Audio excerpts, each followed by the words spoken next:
जागतिक महिला दिनाच्या अनुषंगानं क्रीडा मंत्रालयाकडनं खरं तर एका विशेष कार्यक्रमाचं आयोजन केलं गेलेलं आहे। अस्मिता लीगच्या माध्यमातून देशभरामध्ये एक उपक्रम राबवला जाणार आहे। हा उपक्रम काय आहे जाणून घेणार आहोत।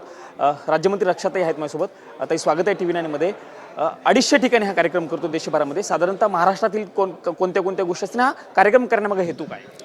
या कार्यक्रम करायचा हेतू हाच आहे की अस्मिताची सुरुवात आदरणीय प्रधानमंत्रीजींच्या विजनच्या माध्यमातून झाली होती 2021ला। त्याचा उद्देश हाच होता की स्पोर्ट्समध्ये महिलांचं पार्टिसिपेशन जास्त वाढलं पाहिजे, कारण की ग्रामीण भागामध्ये खूप चांगलं टॅलेंट आहे पण त्यांना एक प्लॅटफॉर्म भेटत नाही। त्याच्यामुळे बऱ्याचशा चांगल्या ज्या महिला आहे, खेळाडू आहे, त्या खेळू शकतात पण त्यांना एक प्लॅटफॉर्म नसल्यामुळे ते पुढे येत नाही किंवा स्पोर्ट्सबद्दल अवेअरनेस त्यांना नसतो किंवा पुढची माहिती त्यांना मिळत नाही। म्हणून अस्मिता लीग सुरू करण्यात आली होती।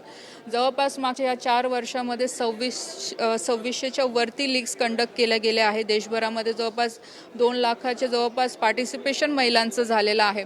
पण तरीसुद्धा कुठे ना कुठे याच्याबद्दल अवेअरनेस अजून महिलांमध्ये कमी पडतो आहे। म्हणून यावेळेस ठरवलं की 8 मार्चला महिला दिवस असतो आणि देशभरामध्ये वेगवेगळे कार्यक्रम महिलांना घेऊन साजरे केले जातात।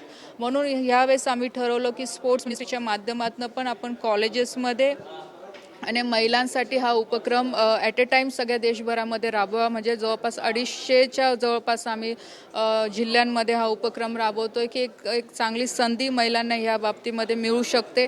एक फिटनेसच्या बाबतीमध्ये अवेअरनेस महिलांमध्ये सांगण्याचा प्रयत्न आम्ही करणार आहे आणि स्पोर्ट्समध्ये करिअर ऑपॉर्च्युनिटी महिलांना येणाऱ्या पुढच्या भविष्यामध्ये कशी आहे ह्या संदर्भातली सुद्धा माहिती देणार आहे। कारण की 2036 आणि 30 कॉमनवेल्थ आणि ऑलिम्पिक्सची जेव्हा आपण भारत देश म्हणून तयारी करतोय तर आपल्यासाठी हेही महत्त्वाचं आहे की महिला ॲथलीट्सचं पार्टिसिपेशन जास्त दिसलं पाहिजे। या येणाऱ्या पुढच्या 10 वर्षामध्ये त्यांच्याकडनं तशी तयारी करून घेणंही आपल्याला अपेक्षित आहे। म्हणून प्रयत्न आहे की या माध्यमातून जास्तीत जास्त महिला ह्या अस्मिता लीगच्या माध्यमातून स्पोर्ट्समध्ये कसे सहभागी होतील त्यासाठी प्रयत्न आहे। ताई वेगळा प्रश्न आहे, इराण आणि इस्रायलमध्ये जे युद्ध सुरू आहे त्यामध्ये अनेक महाराष्ट्रातील लोक देखील अडकले। भारतातील आहेत पण महाराष्ट्रातील अनेक आहेत। तुमच्या जिल्ह्यातीलही साधारणतः 30च्या आसपास लोक अडकलेले आहेत। तुमचं कुणाशी काही बोलणं झालेलं आहे का त्यानुसार? कारण पालकांमध्ये खूप मोठ्या प्रमाणावरती घबराट आहे। जे परिस्थिती निर्माण झालेली आहे जगभरामध्ये आणि बरेचसे आपले पर्यटक असतील किंवा काही बिझनेसच्या संदर्भात, जॉबच्या संदर्भात जे दुबई आहे इकडे लोक अटकलेले आहे। जसे जसे फोन येत आहेत तसं आपण परराष्ट्र मंत्रालयाशी चर्चा करून त्यांना मदत करायचा प्रयत्न करतो आणि आपली ॲम्बेसीसुद्धा पूर्णपणे जबाबदारीने तिथे काम करते आहे की आपल्या देशातले जे लोक यांना कुठेही अडचण होता कामा नाही। जसे जसे माहिती येते तसं तसं आपण आपल्याकडनं पूर्ण सपोर्ट करायचा प्रयत्न करतो आणि लोक एक म्हणजे एक काय म्हणतात चांगल्या ठिकाणी सुखरूप आहे त्याची सुद्धा जबाबदारी भारत सरकार पूर्णपणे घेत आहे। ताई तुमचा मतदारसंघ खरं तर केळी उत्पादक शेतकऱ्यांकडनं, कारण केळी उत्पादक शेतकरी खूप मोठ्या प्रमाणावरती आहेत तिथे। केळीचं त्या शेतकऱ्यांचं खूप मोठ्या प्रमाणावरती नुकसान होतंय सध्या, कारण केळी जी आहे ती आखाती देशांमध्ये मोठ्या प्रमाणावरती जात होती। आता सगळी निर्यात जी आहे ती पूर्णपणे बंद झालेली आहे। त्या अनुषंगानं तुमचं काही बोलणं होत आहे? ह्या संदर्भात आता मी मागच्या 3-4 दिवस मतदारसंघातच होती तर नक्कीच केळीचे भाव हे खाली गेलेले आहे की जेव्हा की हा सीझन केळीच्या भावांसाठी खूप महत्त्वाचा असतो, कारण की रमजान महिना असतो आणि मिडल ईस्ट कंट्रीजमध्ये केळी खूप मोठ्या प्रमाणात एक्सपोर्ट केली जाते।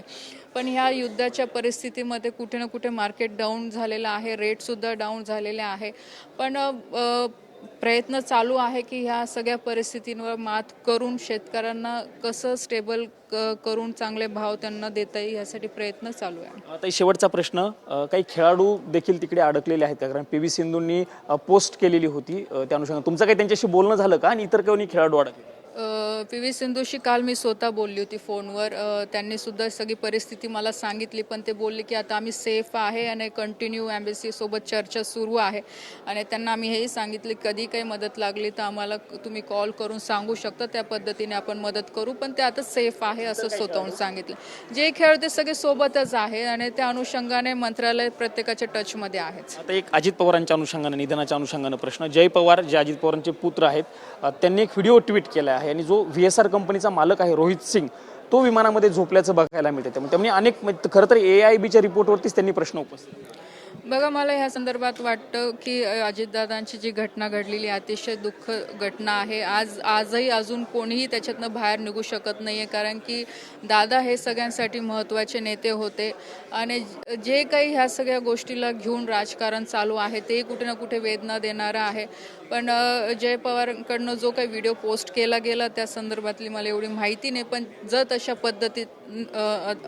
पद्धतीने असेल आणि एवढं म्हणजे आपण म्हणू शकतो की अशा पद्धतीने जर त्या एअरलाईन्सकडनं ह्या चुका होत असतील तर कुठे ना कुठे त्यांच्यावर ॲक्शन घेणं गरजेचं आहे. धन्यवाद ताई, आमच्याशी बातचीत केल्याबद्दल. ह्या मंत्री रक्षा खडसे होते आणि त्यांनी सविस्तर TV9 मराठीशी बातचीत केली आहे. त्यांनी स्पष्ट केलेलं आहे जे खेळाडू तिकडे अडकले, म्हणजे PV सिंधूशी माझं स्पष्टपणे बोलणं झालेलं आहे आणि त्या सुखरूप आहेत अशा पद्धतीची त्यांनी माहिती TV9 मराठीशी बोलताना दिली असतानाच मतदारसंघातील केळी उत्पादक शेतकऱ्यांच्या मागं ठामपणे सरकार उभा आहे अशा पद्धती देखील आश्वासन रक्षा खडसे यांनी TV9 मराठीशी बोलताना दिल्याचं आपल्याला बघायला मिळालं आहे. कॅमेरामन राकेश कुमार सह मी प्रमोद जगताप, TV9 मराठी, नवी दिल्ली.